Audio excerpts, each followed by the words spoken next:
Mark. How you doing? Welcome back. Thank you.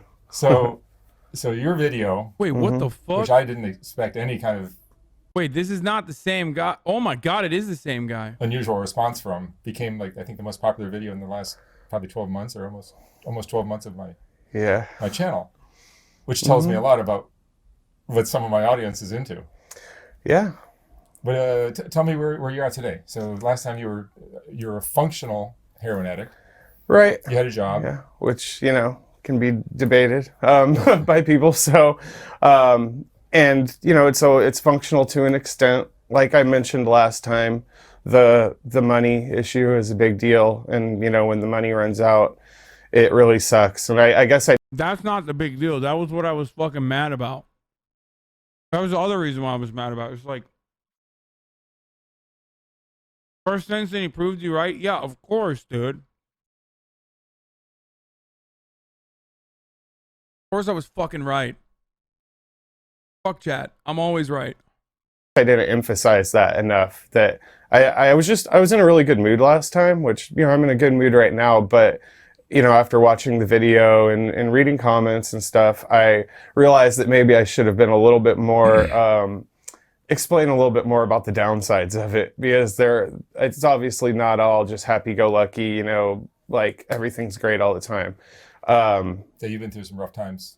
You and I have spoken off Yeah, camera. yeah. It's just, I'm 35 years old. I live in a room. I rent a room with roommates. I have a few good friends and some close family. But besides that, with the addiction, sorry, I kind of... Oscar would literally disagree with every take of yours. Yes, they're unfucking bearable, dude. Oscar would literally fucking shoot up heroin just to prove a point about how I'm fucking wrong. I know, guys. You guys are super lefty. You guys are like way more lefty than me. It's fine. Like, they would literally be like, dude, you're fucking wrong, dude. I'm gonna shoot up heroin now to show you how fucking wrong you are. Getting jumbled up here. I get depressed.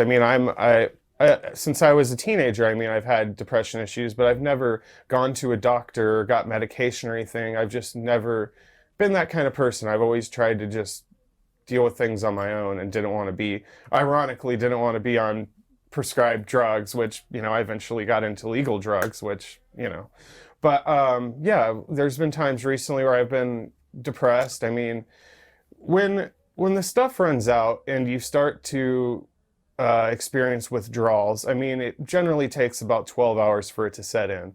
So from the last hit I take, when the stuff's gone, about 12 hours later, I'll start yawning, I'll start getting sleepy, then I'll start getting maybe cold sweat, a little bit sweaty, and then it starts getting the stomach sickness. And that's when it's really bad, when my stomach's really in pain and I have to be close to a bathroom, because that's just... There was a guy on Reddit who tried to do that and prove that you could take heroin regularly and function. His entire account was a documented downward spiral as he fucking destroyed his life.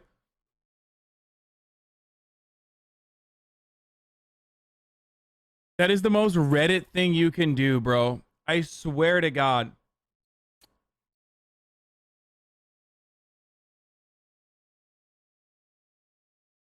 That is the most Reddit thing you can do, to like prove a dumbass point that you're absolutely wrong on.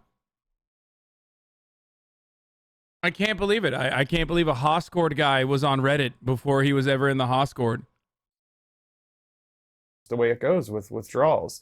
And unfortunately, it gets that way sometimes because I haven't managed my money properly. I know in the video last time I said, I've learned to space things out. And that for the most part does work, but I have low self-control. I have self-control issues. And so I definitely will smoke the last of it and then not know when I'm going to get more, or, I know eventually it'll happen, but how many hours, or so there's days where I'm just laying in bed, just waiting to hear from the dealer, and don't want to leave the bed. I don't want to watch TV. I don't even look at my phone. I don't want to text anybody. I don't want to deal with anything. In fact, just looking at the phone the other day while I was feeling that way, I was just like, this is such a leash to me. I have all these notifications from all these... Leftism is when you demonize an addict in denial. No, leftism is when you fucking act like an addict who's in denial is totally operating normally especially when you recognize that he has functionally very little autonomy over their own and very little self-agency.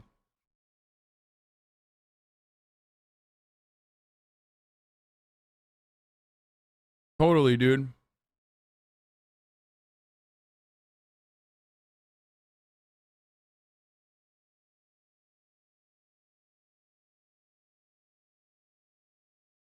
Also, my criticisms, I mean, me saying he's boring in the beginning is what set off chat in this weird way, because no matter, I do blame the interviewer. Shut the fuck up. I do. I already said that.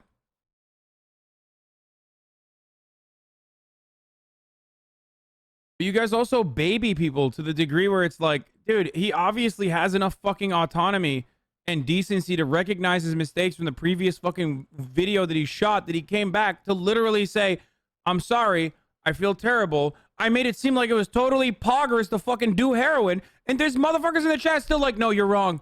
No, you're wrong. He's an addict. He has no control, dude. He has no wherewithal. He has no control. You're wrong. You're just wrong, dude. Please.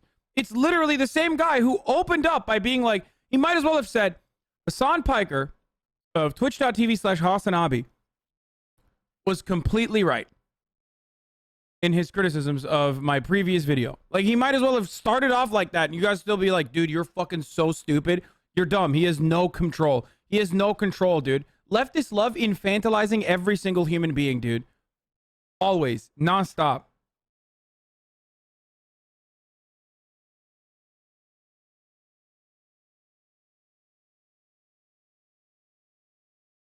Different things, and it's also trivial. Like, I would love to just throw it away and just not have to. What do you mean functional and a productive worker? See, this is a great take. So there's a lot of truth to that. Unfortunately, under capitalism, the only way we are seen as like functional is if we are productive. But the problem isn't like whether or not he can fucking work in the workplace. The problem is like he's literally addicted to heroin and can't live without doing heroin. And the only reason why he's working is to do more heroin. And that his entire life, as he's already explaining right here, is about finding the next hit, okay? To get as much heroin as possible. So that's why it's like, it's a oxymoronic take almost to say like that he's functional, in the sense that being a functional heroin addict just means like biding your time until you fucking can't function, which you already went through. No, I know about fucking Dr. Carl Hart or whatever. Listen, man, there's charlatans everywhere, okay? I don't give a fuck if he's at Columbia University. I do not care. I do not fucking believe it. I do not care. You will never be able to... I could live with that guy and he could be shooting up every fucking day and I wouldn't believe it, okay? Yeah, dude, there's breatharians too, okay?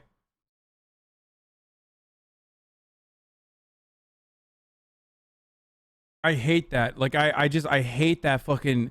Everyone always like sends that same video. Like, oh, dude, watch this doctor. I mean, he's an addiction specialist, bro. Okay, dude.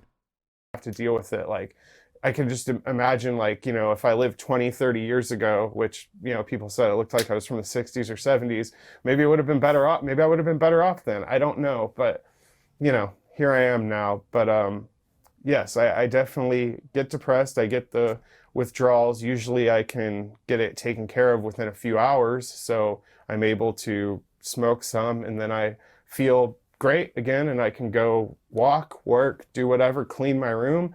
But if I'm withdrawing, I'm not leaving the bed. I go in between like putting all the covers on me because I'm cold and then it's too hot and then I want them off, and open the window, close the window, and stuff like that. And if you're working, if it's a work day, do you make it to work or do you blow it off? I try my best not to let that happen. I try to get to work. There's been a couple times where I've had to call out sick because it just, you know, didn't work out with the time, but I try to avoid that, even if I have to just be late, because I'd rather be late than not, you know. I actually have 2 jobs now. I got the job that I had mentioned in the previous video that I was waiting for. I waited 3 months for that video. I mean, for that interview. The job? For the job, actually. I did 3 interviews. So I eventually got it. I'm waiting for the medical coverage to kick in. It takes about 3 months. You have to hit a certain amount of hours, and I'm about a third of the way there. So I fucking in a couple hate this months, country, dude. This is the worst part about everything that he's saying. is that like in order for him to get better, in order for him to get treatment, which is still like a fucking not a foolproof treatment by any measure, okay? Methadone. He has to get a job as a fucking heroin addict, wait 3 fucking months as a fucking heroin addict so that he could potentially get his methadone treatment, which he won't be able to go to all the time as it's required because of his job that he had to get because he wanted to get the fucking methadone treatment. It's so fucked. Employer-dependent healthcare system is just like one of the most inhumane, cruel, awful fucking things that we do in this country, dude. I think you need to retell chat your stance on the criminalization and rehabilitation of drugs. Some people seem to be getting the wrong idea. Yeah, I think that addiction is an illness, okay? And it needs to be treated. It's not something you should be criminalizing, okay? I believe that these people, whether they are drug addicts or whether they're even like violent fucking criminals, can always be rehabilitated. Okay? This guy, so easy to save this guy. In many ways, that's the problem. Do heroin users exist? You existed so many what?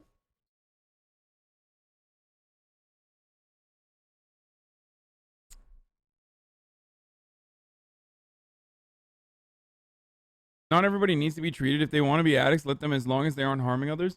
Dude, how the fuck are you addicted to heroin without harming others? That's the delusional fucking take that you're saying, dude. It's like saying, dude, he's a functioning alcoholic. He's not going to harm anyone. You don't know a single fucking person in your life, I guess, that has ever been a fucking addict. That is such a wild take, dude.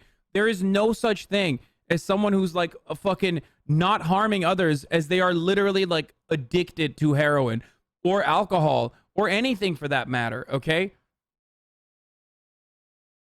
The very nature of addiction is that it's unhealthy. You're literally not only harming yourself constantly, but also others around you too, in an effort to justify, or rather, continue your fucking addiction.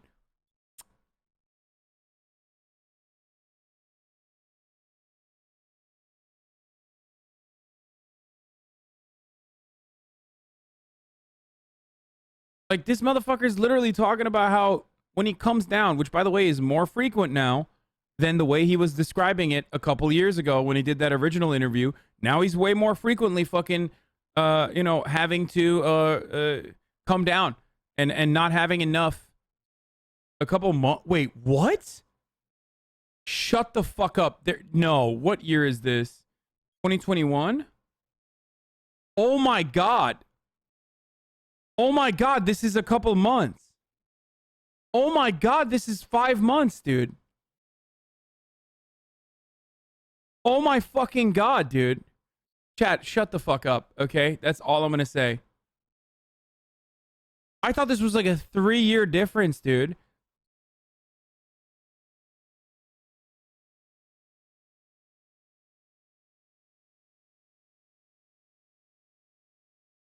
Come on, bro. He's a functional heroin addict. Like, what if he's not hurting anyone? I'm a libertarian and 14 years old.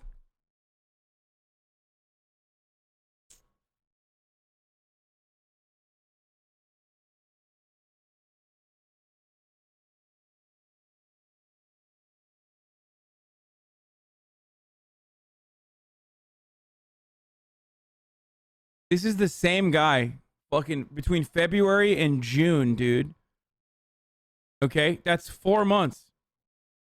4-month period. This is what happened to the dude. Look at how happy he is here, just like talking about it. And how great his life is versus now. Now,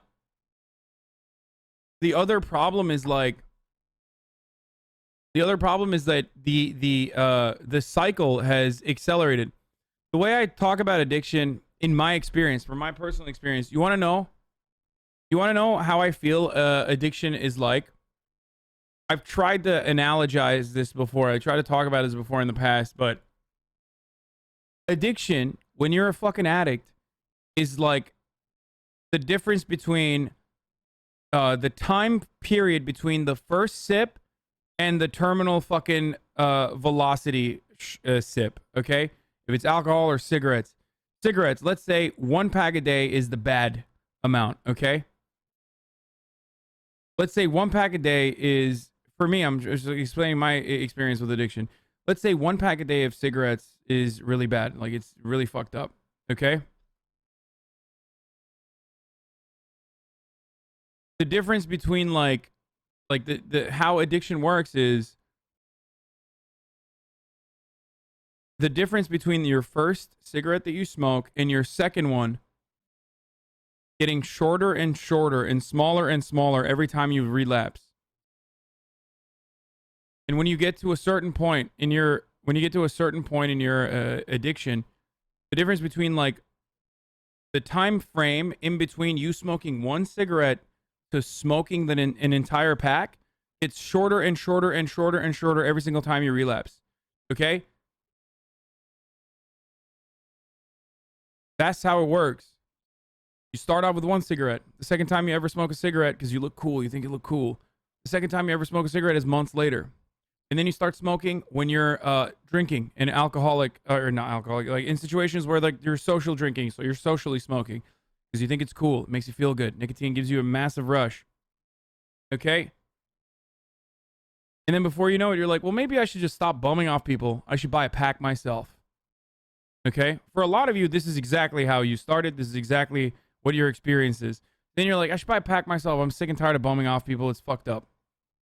You buy a pack of cigarettes. And that's it. That's the fucking turning point for you. Okay? Now you just have a pack of cigarettes and you're smoking. You start smoking during the day. You start smoking in your apartment. You start smoking not on your balcony, but like literally inside of your apartment because you have an ashtray now. Now your fucking whole apartment smells like smoke all the goddamn time. You can't tell, but other people can. Okay? And you smell bad. Like you just smell like cigarettes all the fucking time. And then you quit. Really hard, but you're able to quit. Okay? And you start feeling better and better. You recognize, oh my God, my chest is opening up. What the fuck was wrong with me this entire time? I feel less groggy. I feel less sick all the fucking time. Okay? I feel more hungry. Start gaining weight. And then one night when you're drunk, it just catches you off guard. You smoke a cigarette again. Now, this time around, the difference between your first cigarette and your second one, that is significantly shorter. Okay? If the first time you ever smoked a cigarette, the difference between your first cigarette smoke and the time that passed before you had your second cigarette was like months, now it's a day, maybe a week. Okay? And now you've cut that in fucking half. The time that it goes from 1 cigarette to 2 cigarettes to an entire pack is now no longer half a year or a year, but instead, maybe a month. And if you quit again, the next time you relapse, that same exact shit's gonna happen. Okay?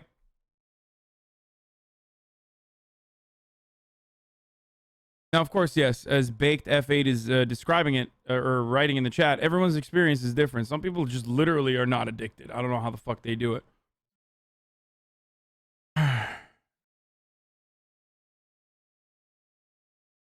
You should add that addiction never disappears. You can suppress it, but it never goes away even after years. Yeah. You can recognize that you're an addict and try to... I mean, I shouldn't say this. Not everyone's the same. I can now drink alcohol every now and then. I never luckily got to a point where I was like, I see fucking alcohol and I can't stop myself. Okay? And like, I have to drink it. I luckily never got to that point. But that was where I thought I was going. I recognized that that's where I was going, so I stopped. Okay, I had really good friends. They were a great support system. And I was able to do so. I was able to quit cold turkey. Okay? And then I started drinking again.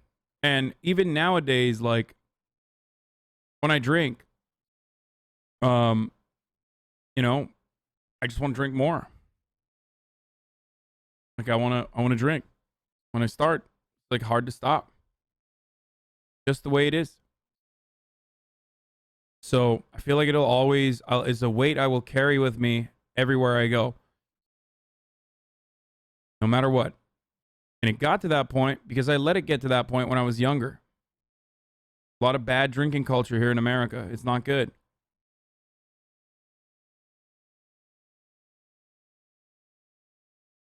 To be honest, I don't think you drink at all.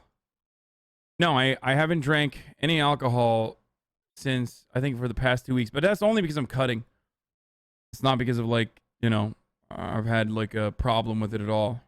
Like, I have bottles of alcohol in my house.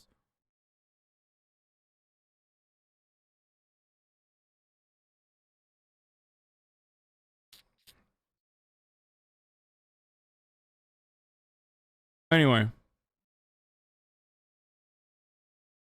And if you are in that deep pit right now, in that deep, dark pit where you, like, there's a moment where you're, like, justifying it to yourself, or you recognize that, like, you're justifying it to yourself now that we're talking about it, you can always seek help. 100%. Your friends, especially if you have good friends, they will help you.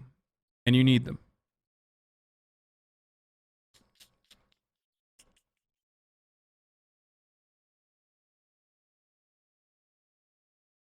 What is the addiction? The way it makes you feel, or the way it tastes, or the social aspects? It's everything. Like, it's definitely not the social aspect. You start off because you think it looks cool. And then before you know it, you're like, oh my God, it feels fucking awesome. Cigarettes are the worst, dude. They're fucking terrible. Do not ever smoke. Seriously, it's the fucking absolute worst.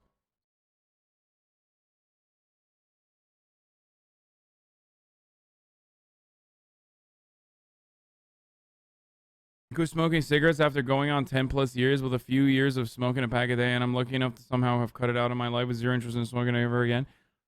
Yeah, I don't want to. I never want to smoke again, ever. I hate it.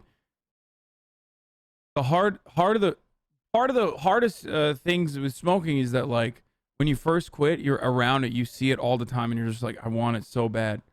It's so hard. It's so fucking hard when you're in it, but it feels awesome. Okay? There's no such thing as a former addict, only recovering addicts. Yeah, true.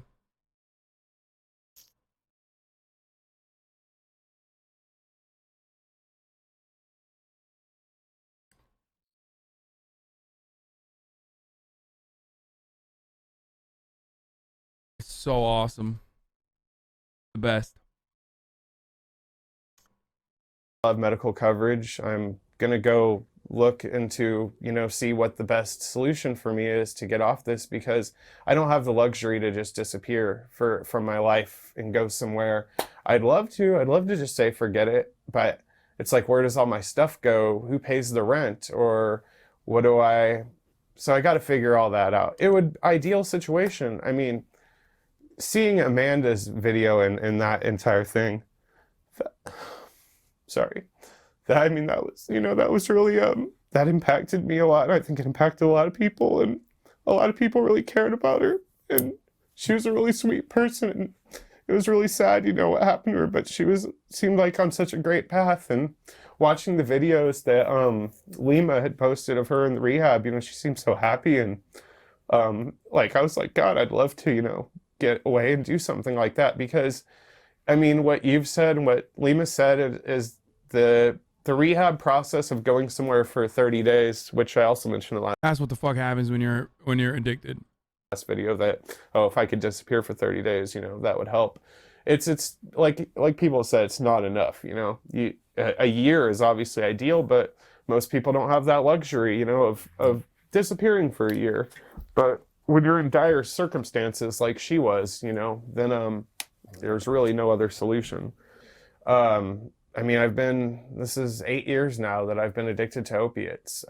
It's only been 2 or 3 with heroin, but the withdrawal symptoms have changed or evolved over time. I don't know if it's the drug. I don't know if it's my body getting used to it, or the quality of the heroin, or yes, the quality, or if it's how much fentanyl is in it nowadays, because last time I went to methadone. Dude, that's the point.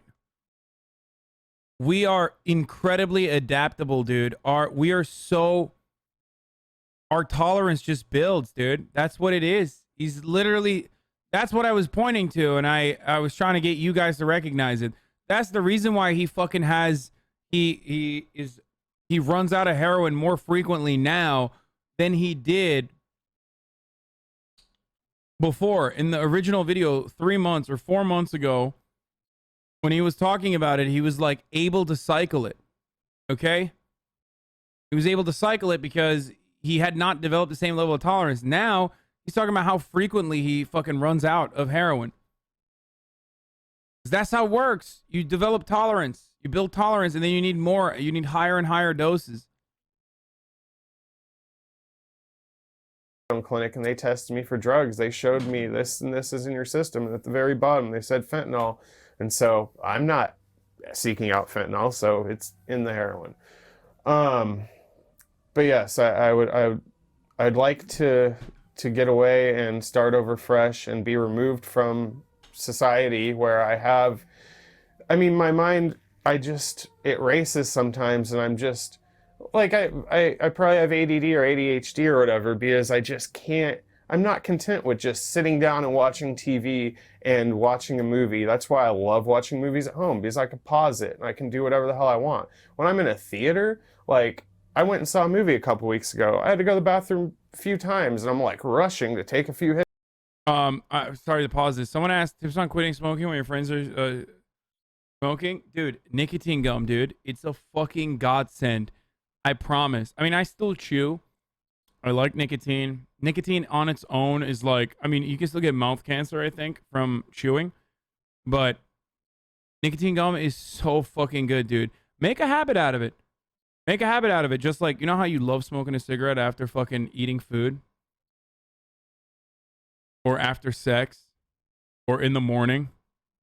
When you first wake up with your coffee?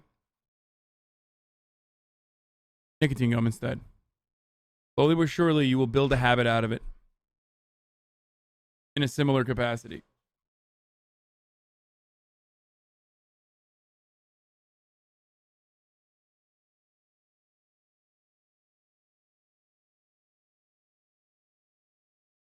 Getting a bit carried away? No, it's just that it is the truth. And the best thing about nicotine gum is like you could literally fucking swap in your mind with just like regular gum. I swear to God.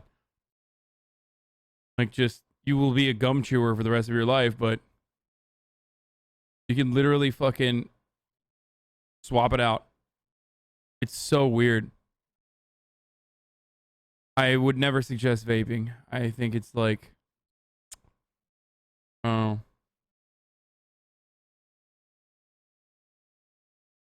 Please tell them you're not supposed to chew like normal gum. Wait, what the fuck do you mean? People know that already. It's all over the. Yeah, I used to dip too. It's all over the fucking packaging.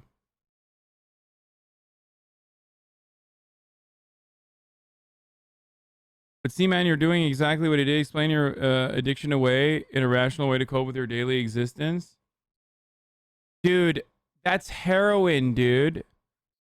What the fuck is wrong with you, man? Do you think this is cute? Do you think this is funny?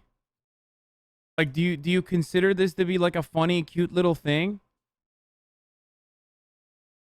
Are you making a joke? Like, answer, please. 14-month subscriber. No, I hate it. Hate what, dude? Hate your life? Hate heroin? Like, what the fuck? How dare you? Like, how dare you make this comparison? It's so fucking...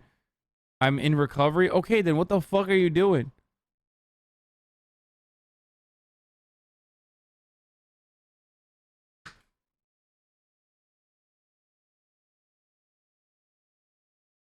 Like, you're in recovery and you're like, you know...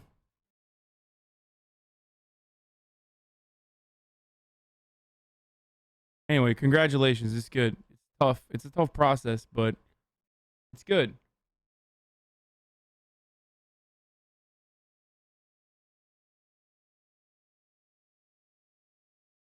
I'm proud of you.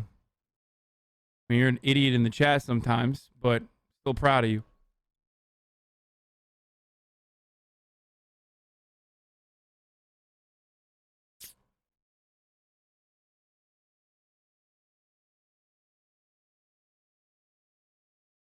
Hits and get back so I don't miss part of the movie, you know, and that's no way to live. You know, I remember when I used to go to the movies and, you know, just enjoy myself with a friend, and I don't even want to hang out with people a lot of the time. I just want to be alone in my room, and It sucks. Just like isolating, and so yeah, it's not all happy, you know, Hey, stop everything's saying great sorry. It's okay. and fun and everything. Over time, it's I used to get high and go walk around Berkeley or San Francisco and go eat and drink and go shop and stuff, or call friends or go to a comedy show or a concert.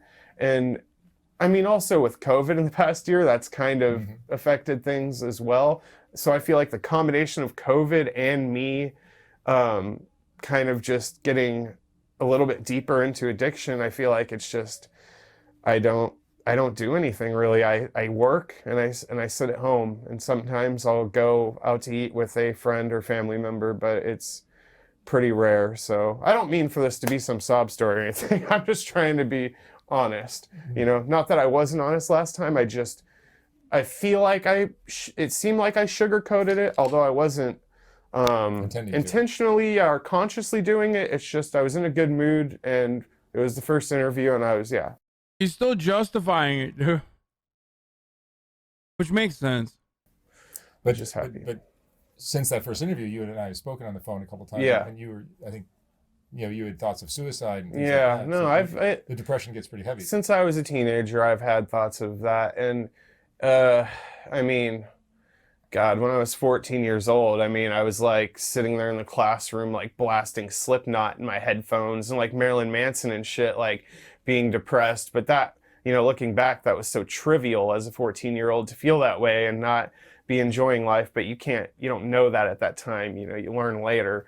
And so throughout time, yes, I've had depression issues and thoughts of suicide. I've never acted anything out. The, you know, closest to anything was the time I overdosed on fentanyl, which is when I said I don't care and I was drinking, which it wasn't like, hey, I want to die. It was just being careless and stupid. So yeah, since then, it's never to the point where I'm like going and buying a gun or like cutting myself or taking a bunch of pills. It's just thinking, God, if I just died, like, I mean, obviously I wouldn't have to think about anything anymore, but like sometimes I feel like my family or my friends, like I feel like I just feel like such a shitty friend or family member. Like, I just wish I could be a better friend or family member to them. And I feel bad because I know they care about me and they're worried, you know? I mean, there was a couple months ago, I had a moving sale. I was moving places and my mom came over to help me. And at one point throughout the day, I knew my dealer was going to come by. And my mom, I didn't know she was going to stay there the whole day. So I'm sitting there, I'm thinking, well, great, how's this going to work out? Because she's not stupid and I'm not going to lie to her because I just don't want to be that kind of person.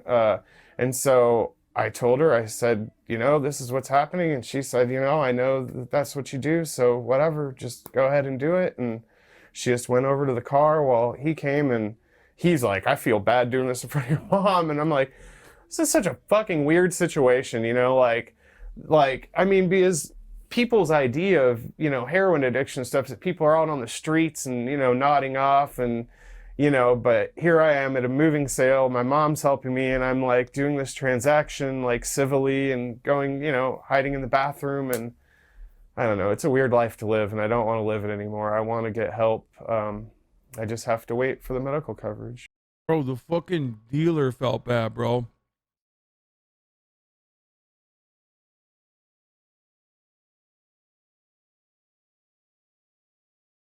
That's wild. Because you know that motherfucker's seen some shit. I mean, he's literally dealing drugs to people. Like,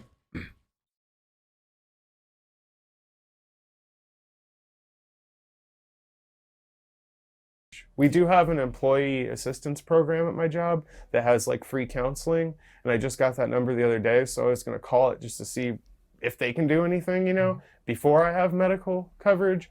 But, I don't know. For now, I'm just in limbo, and I still have a roof over my head. You know, I'm still alive. I have 2 jobs, like I said. Ironically enough, I'm a lifeguard. So yeah, I watch over a pool at a very high class community, upscale community. You don't look like an addict at all. I know. Yeah, and so no, there's nobody, you know, up. There was one time a couple years ago that the dealer came up there and that moron was nodding off in the hot tub, and some guy was like, "What's up with that guy?" And I was like, "Oh, I don't know. I think he's on some medication or something, you know." But yeah, I mean, if it's an upscale community, they're fucking doing the same shit you're doing. It's just prescribed.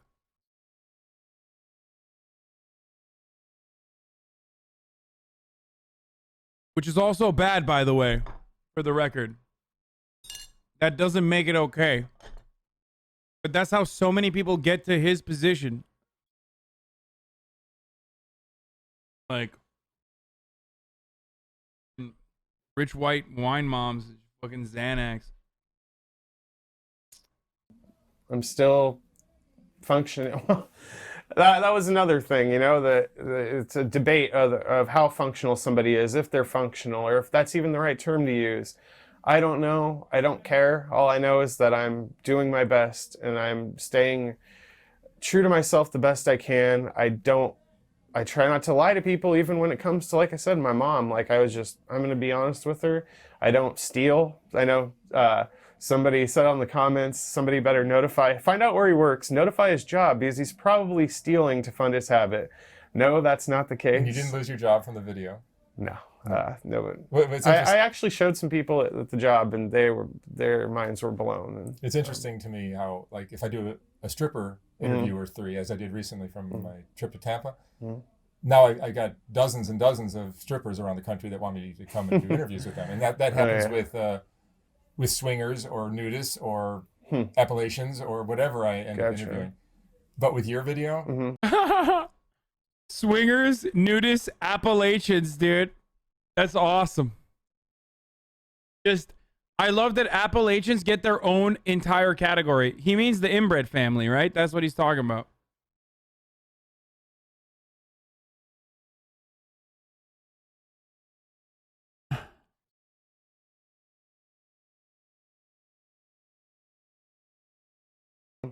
Which, you know, certainly was very popular. 2.6 million views in a year, which is a lot. Yeah. I've got very few people that want to come out and talk about their addiction. And certainly there's a lot of people that are using these harder drugs and being functional. Yeah. But just don't have the courage to come out and talk about it. Yeah. And I've had you had no negative repercussions from it. I'm not saying everyone should do it, but right. But it's just interesting. Although the new job I have ever since I started there, it seems like the younger people, there's something, I feel like, I've told also another thing I said in the last video was girlfriend.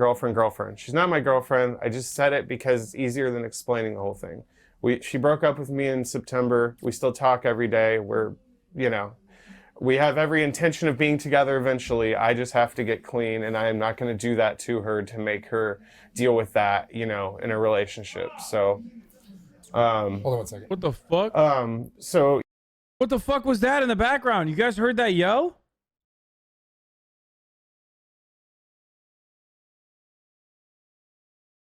In a relationship. So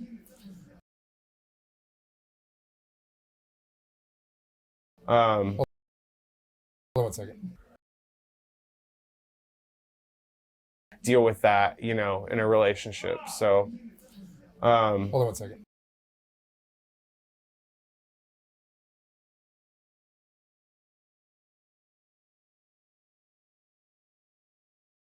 That's very interesting. So yeah, I just don't want to be unfair to her. So I did have multiple people reach out to me and say that they were dealing with similar things, and or they felt the same exact way. And I think it's very common. What you're doing. Yeah, and they were like, I'm too afraid to say anything. Like, a lot of people are afraid that they're going to be found out by their job, which I don't even know how legal that would be to fire somebody over. I mean, maybe they'd have to find some other way around it to act like they were firing them for something else. But I don't know if legally you could go up to somebody and say, hey, I saw your interview, especially when it's a circumstance like this where I'm like, hey, I want to get help and I know it's wrong. And like, does this guy think we live in like fucking, I don't know, Portugal or something? Like, bro, you live in America, dog. Your boss literally does not need a reason. Like, there's a couple of reasons why they can't fucking sue. I can't fire you. Very hard to prove. But like anything short of your boss being like, I'm firing you because you're black, or I'm firing you because you're a woman, or I'm firing you because you're gay. Like anything short of your boss saying that, they can fire you for whatever the fuck they want, dude.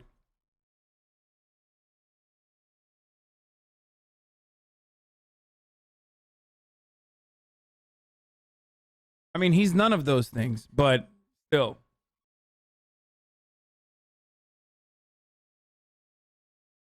I'm doing everything I can, and I'm trying to, you know, still be a good person and everything. It's not like I was just like, yeah, fuck it, dude, I'm partying, you know, like it's not like that. No, but it's not a good thing to have the world know that you are right, in general. Yes, and you know, there's times where at jobs I'll have to sneak off to the bathroom and do it. You know, I try to keep that to a minimum because I don't want that to, you know, turn into a thing. You know, but I think your ability to be honest about your life and behavior, I think, is probably helping you. No. Yeah, no, it's nice, and then I'm sure it helps others. Yeah, there was one guy that said that I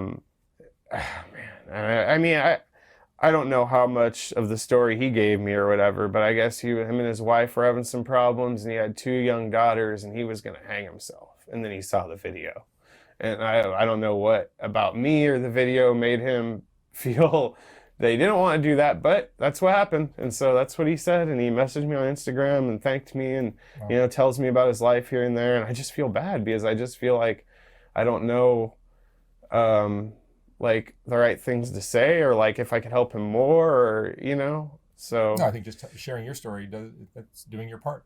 Yeah, then I got, you know, the random girls that want to mess with me and mess with my head, and you and Patrick and Eric and Lewis and everybody. Yeah, and like I'm 35 years old, dude. I'm over it. Like I've heard it all. Like that's sorry, I don't mean to sound like, you know, Mr. Player, like cool guy or whatever, but it was just like there was one girl that's like, I'm gonna move from Seattle to California. I'm gonna come live with you and see, and like all this stuff, and I did get wrapped up in it, and like then I realized it was nonsense and that she was nuts, and so I was like, no, forget it. And then I went to my ex-girlfriend, freaking cried my eyes out. I was like, I'm so sorry, like I almost, you know, fell for this, you know. And that was an eye-opener. Like, okay, I've already moved across country for 2 girls off the internet in my life, so I don't need to be dealing with that crap anymore. If they're not near me, then it's not worth it. Has coming on my YouTube channel and sharing your story, have you learned anything from doing this? Like I mean, you were very open and honest about something that most people would keep hidden.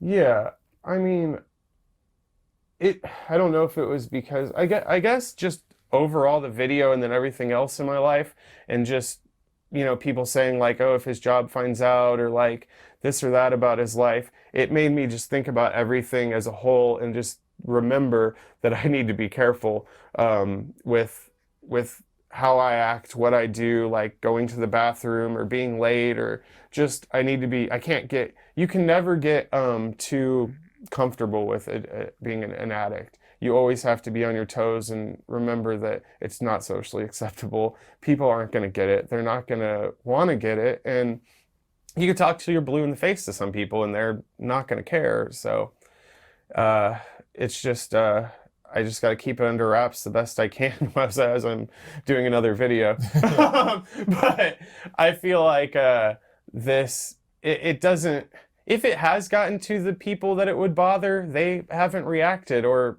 treated me any differently, which I'm very grateful for.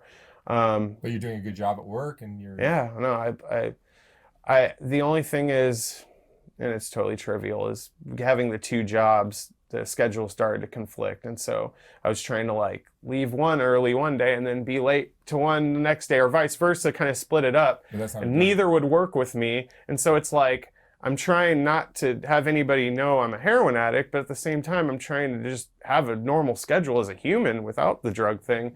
And that was, so I was like, okay, I had to change my schedule, and because I don't want, I just don't want to have any issues that could cause. The time difference between the first video and the second video is only 4 months, dude. He's 35 years old here. I don't know how much time has I don't know how many years it's been or how many months it's been since he started taking heroin. But here he is.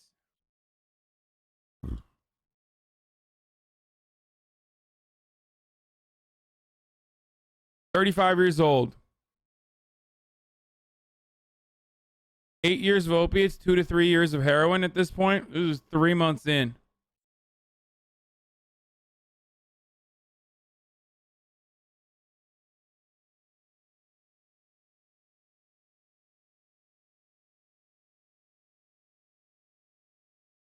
But if he's been on opiates for 8 years, then like he's not gonna fucking age in 3 months.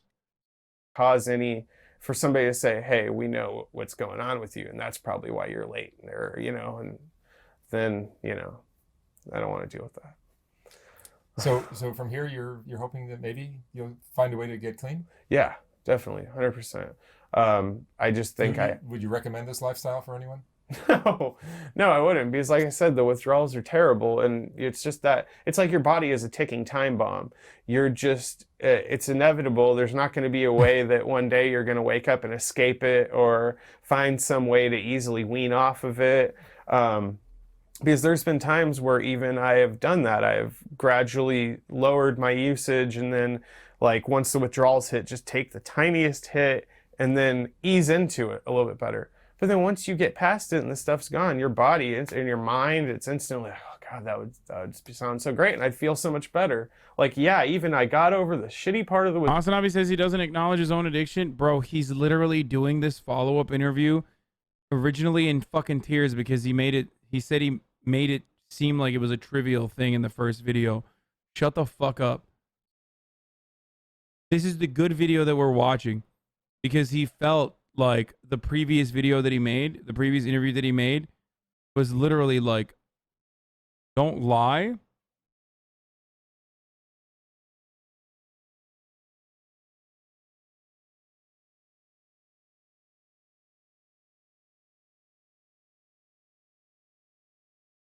I don't know what to do. He basically admitted to as all of this in the beginning. Withdrawals, but I still could feel good again, better. So I don't know if it's going to take medication or just some long program. I just don't want to do methadone again. I did that before, and based on stuff other people have said, they said it's changed people for the worse. It's changed other people for the better. It seems like it's a really hit or miss, but the couple months I was on it, I wasn't feeling great. It didn't seem like a solution to me. So maybe Suboxone. I don't know. I got to figure it out once the medical kicks in. And like I said, I have the other employee assistance program to call and see if they can help. But for now, I'm just trying to get by and make sure to pay. Addiction is easy to beat if you have enough determination, Law. Dude, I love chatters with zero life experience coming in here. Like, dude, you're literally 12. This is how I thought when I was 12 years old. Like, no shit. First of all, like, yeah, dude, if you have the best determination, dude, what the fuck? Like, I don't understand. Like, just have the best determination on the planet, dude. Just use fucking willpower to stop being addicted. Like, that's so dumb.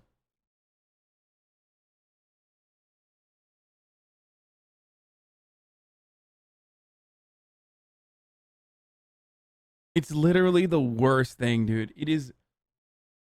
Addiction is one of the worst things that you can have. It's so bad. You're fighting your own fucking brain all the time. It's like you're literally fighting your insides, okay? You're fighting demons that you have within you that are telling you that this is good, this is right, this is fine, you're fine, you're doing all right. Literally every fucking day. You're unable. There's a part of your brain, there's a part of your own personality that's telling you, like, stop fucking doing this. This is fucking you up, dude. You know this is fucking you up. Please stop. What the fuck is wrong with you? And then, like, 75 to 80% of your body's like, nah, this is tight. I'll stop. Eventually, you'll stop. It's fine. You'll totally stop. Fine. It's fine. You just keep going. Okay? It's devastating. It's horrible.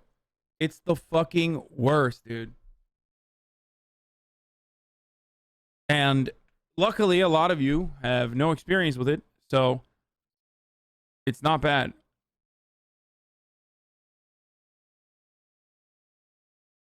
It's you have no understanding. It's like impossible to describe it to you.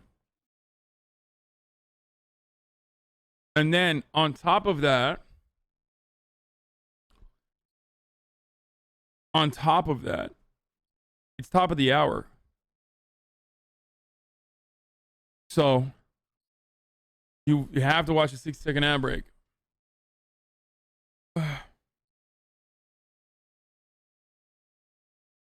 You know what I mean? You are not fighting demons. You are facing incredible chemical reactions that literally take over your body. I'm describing that process with an analogy that features fucking demons, dude. Okay? So that people who have never experienced it can perhaps get a better understanding, okay, of what it's like.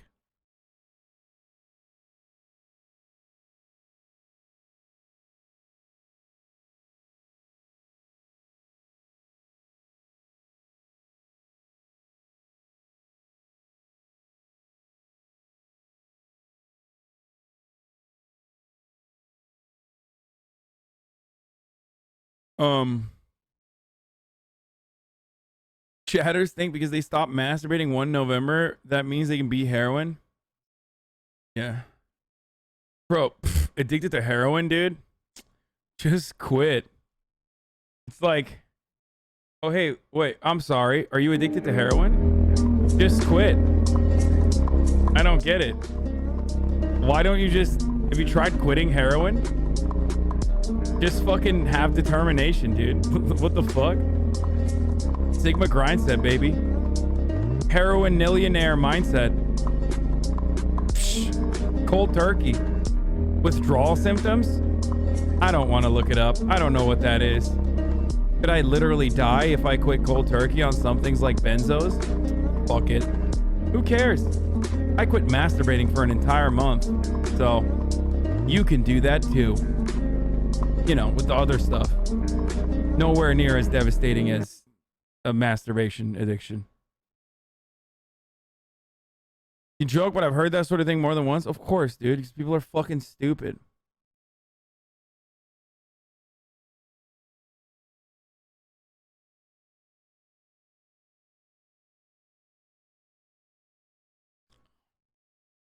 Addiction isn't something you beat, it's something you live with. I will always be an addict. As soon as you think you won is when you relapse because you think you can handle it. I mean, dude, for me, I'm a substituter, okay? I try to focus on what I like to call, and this is oxymoronic, and this is not good advice for you. Don't do this. I'm a fucking idiot. Healthy addictions. I substitute unhealthy addictions that revolve around vices to healthy addictions. Working out, dieting, like compulsive behavior towards that sort of stuff, but at least sex, for sure. You know, addictive behavior around things that at least improve my life. It's called harm reduction. Yeah. Motherfucker said dieting is not healthy. Dude, every day, bro. Literally every day we gotta have homies in the chat saying like, dude, actually dieting is unhealthy.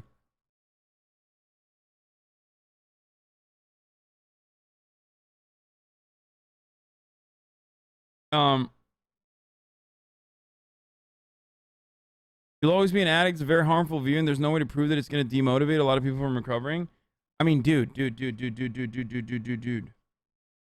can quit. That's the whole point. Like, you can. I already mentioned this. It's different for everyone, so I don't want to fucking say anything, but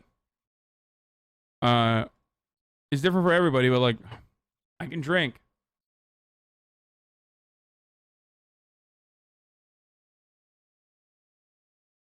That's not something that many people can do, though.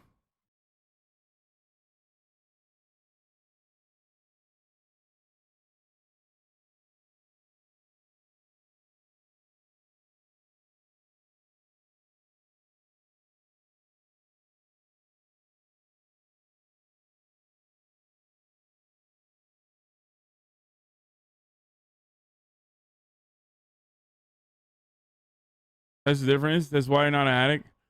No, because I fucking self-monitor like a motherfucker, dude. That's what it is. Because like even when I start drinking again, I notice myself like fucking, you know, I notice myself drinking a lot. Oh, dude, I forgot to run the ad. Holy shit. Here's the ad break, by the way. But I'm not like, there's varying degrees to addiction. Like, I can have bottles of alcohol in my house, and I do, without ever wanting to drink it.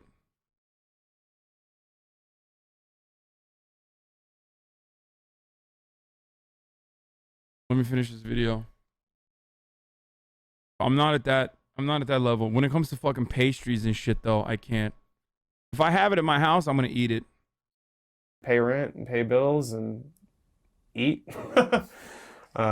Which that's the other thing is sometimes, like the other day, I didn't eat until like 5 p.m. because I was withdrawing and I didn't want to get out of bed and my stomach hurt, and so it's just all around unhealthy. I'm very fortunate, and I'm not promoting it. All right, Matthew. Well, thank you so much for coming in and sharing your story, and I hope you found. How's the cake? Shut the fuck up. I ate the shit out of it, dude. I ate that cake.